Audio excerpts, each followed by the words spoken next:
Hey everyone, and you're listening to Ankur Warikoo on Voice with Warikoo. On this podcast, I talk to you about entrepreneurship, how to grow in life, manage personal finances, handle failures, and a lot more things that just come to my mind. The episode begins. All right, the topic of this podcast is 10 times I almost gave up hope. And this is a podcast on hope. In today's tough times, I think hope is something that people need. And through the eyes of someone else's life, if they can gather hope for their own, that's one of the best gifts that I can give someone. So when people see me, hear my content, watch my videos, read up my story, they basically just see success all across. They see this person who is apparently very rich, very famous, doing so well, is widely known, perhaps even respected. And it's very easy for us to fall into the trap of assuming that life has been all hunky dory and has gone exactly as per plan. But in this episode of Voice with Warikoo, I wanted to share with you 10 times that I almost gave up on hope. And the intent of doing this is during these tough times when it's very easy for us to give up on hope and imagine that it's the worst that's happening. If in some small way, through my life story, I can extend hope to you, I will consider myself blessed, privileged, and lucky. This is class 6th. Dad had just lost his job. We were under severe debt, desperate for money.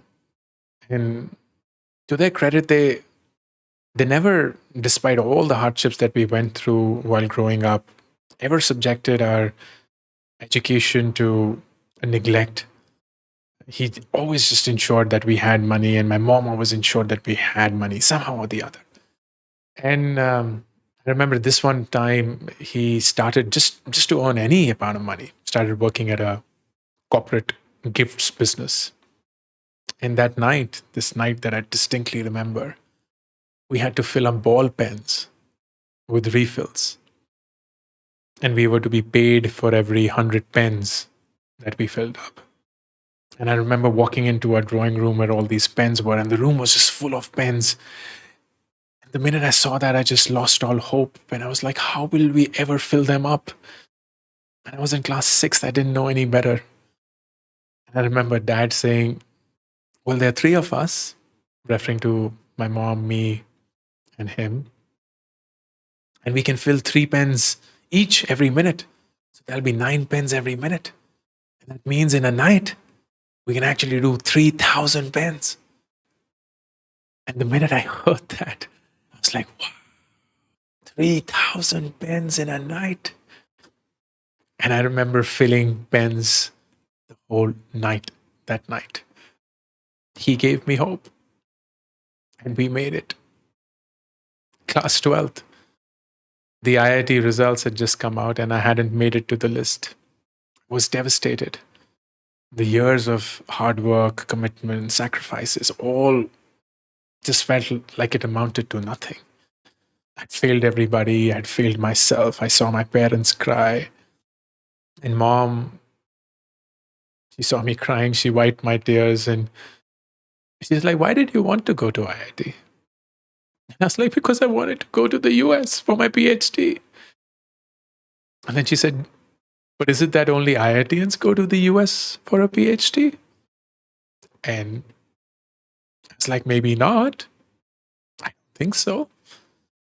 Then she said, well, then you will be one of those who will go to the US for a PhD but are not from an IIT. And she gave me hope. We made it. 23 years of age, I'm a PhD student in the US, doing really well, but I'm not enjoying it. I wanted to drop out of it, come back to India. And everyone in my world was against me. Because who does that? Who drops out of a PhD program on 100% scholarship, that too in the US? And I remember sending an email to a college batchmate. He had done an MBA after physics, and I asked him if I should drop out. And he said, there is no way for you to know whether this is the right decision or not for you. But do you want to live life asking, what if you had taken that decision? He gave me hope, and we made it. Age 24, I dropped out of my PhD, come back to India, no goals, no direction, no plan, no money. I had a master's degree in physics, which basically made me unemployable in the country. And survival was key. I just needed a job somehow. I just needed money for the family.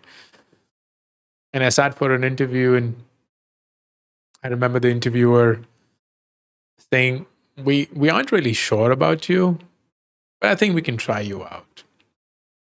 How much salary are you expecting? And in my mind, I was like, man, anything that pays me 10,000 a month would be like awesome. And I was like, I have no idea. I have no idea of how much I'm expecting because this will be my first job. How much can you pay? And he was like, we'll pay you 15,000 a month. Does that work? That job gave me hope. We made it. Age 29, I've recently exited from my first startup. Things didn't go down so well with my founder, so just figured that the best way will be for us to move on. And I'm figuring out what to do. I applied to several companies. I applied to Google. I applied to Facebook. I get rejected. I think of starting up on my own, try and raise money. I get rejected by investors. And it's been 3 months. I haven't had any income. I had no idea of what to do. And I remember opening up my ISB alumni email. And there was an email with a subject line, European internet company is looking for Indian MDs or managing directors. The company runs a mega fashion e-commerce company in Europe, and they're looking to enter India. And I applied. That ISB network gave me hope. And we made it. Age 32, I suddenly experienced pain in my right hip. It started 2 weeks back and then now has intensified. It's unbearable. I can't even walk properly. And the doctor recommends a hip MRI. And what I find out is that I have something called avascular necrosis. Basically, my hip bone is dying. And I distinctly remember that day when the doctor wrote on the prescription, stop walking, use crutches. And that was devastating for someone like me because someone's telling me to stop walking. The next day, he brings me to his clinic. He suggests a surgery. He says it's a standard surgery. There's a small piece of bone that will be taken from my calf bone. It'll be crushed into powder. 2 holes will be drilled in my hip, and then the powder will be inserted in those holes. And over a period of 1 to 2 years, it will heal itself and the pain will go. And he said that there's an 80% chance that this will work. He gave me hope. We made it. 2015, Groupon had its own shares of problem in the US and Europe. They were focused on that intently and understandably so. So their ability to focus on a market like India was limited. And I, on the other hand, we were witnessing the market every day. We saw it full of opportunity. We wanted to run our own way. We wanted to make Groupon independent. So we proposed a management buyout. We proposed that we actually buy the Groupon India business from Groupon. And it had been 9 months of back and forth trying to convince them, trying to make it work. And the progress was slow. The competition in the market was heating up. And I remember Mohit Bhatnagar from Sequoia. He proposed that we go to the US. We sit face to face and we close the deal. And he gave me hope. We made it. 2017, as the nearby CEO, I had made some terrible decisions. And we were paying the price of my inadequacies. We were running out of money. We tried to raise, but we were rejected by everyone. We eventually got one term sheet, and finally there was a ray of hope, but that term sheet was also withdrawn. And I had to make a presentation to the board. Survival plan. That survival plan meant that nearby would be reduced to 19 people from about 200 people that were there at that point of time. Sales will crash. Everything will just kind of plummet, but we won't die. And then I made a call to a founder. And he said, okay, what you're saying sounds interesting. Let's talk. And he gave me hope. We made it.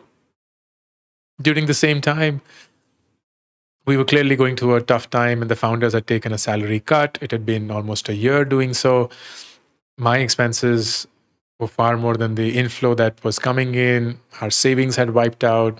Credit cards had maxed out. We'd taken loan from friends. And it was with our son's birthday, his 6th birthday. And he really, for the longest time, had wanted a cycle. And we didn't even have money for a cycle. And I felt the lowest ever. I'd let down my company, my investors, my colleagues, and now I was letting down my own family. And Ruchi came up to me. She said, well, he so wants a cycle. What will we do keeping this? And she extended her hand, and in her hand was her gold bangles. She gave me hope. And we made it. 2020, I stepped down as the CEO of Nearby. But it's not that I had any money. Everything was wealth on paper. It was attached to the equity of Nearby. So I had to find an income source. And I started to give talks at corporates, charging for my time. And then bam, COVID struck. Lockdown was announced. And there would be no more talks. And I actually had just 4 months of money in the bank. 4 months to pay for the EMI and our daily sustenance. And I was speaking to a friend, and she was like, well, you go to companies to give these talks. Why don't you give the same talk to people directly? Maybe some of them will pay. And she gave me hope. We made it. I know that things are tough right now. There's collective despair, anger, sadness, anxiety, and at a scale that most of us have never witnessed before. But each one of us still has a story around hope. Hope that someone offers, hope that we see in others, hope that we see in the world, hope that we see in ourselves, hope that pulls us up when we are down, hope that gives us strength, hope that lifts someone else up through us. I have had hope save me multiple times in life. It still continues to save me so many times. And as long as I know I have hope, I have a reason. So during these tough times, just don't give up on hope. Spread hope. We all need it. I pray for your well-being and safety and that of your loved ones. You will get past this. The human spirit will get past this. We're collectively bigger than a pandemic, any government, any system, and any opinion. I remember the most famous dialogue of this wonderful movie called Shawshank Redemption, which says, remember, Red, hope is a good thing, maybe the best of things, and no good thing ever dies. Thank you for listening to this episode of Woice with Warikoo. To be notified of upcoming episodes, be sure to subscribe and follow the show on this app right now. Also, don't forget to rate and review the show because that just feels nice. Thank you.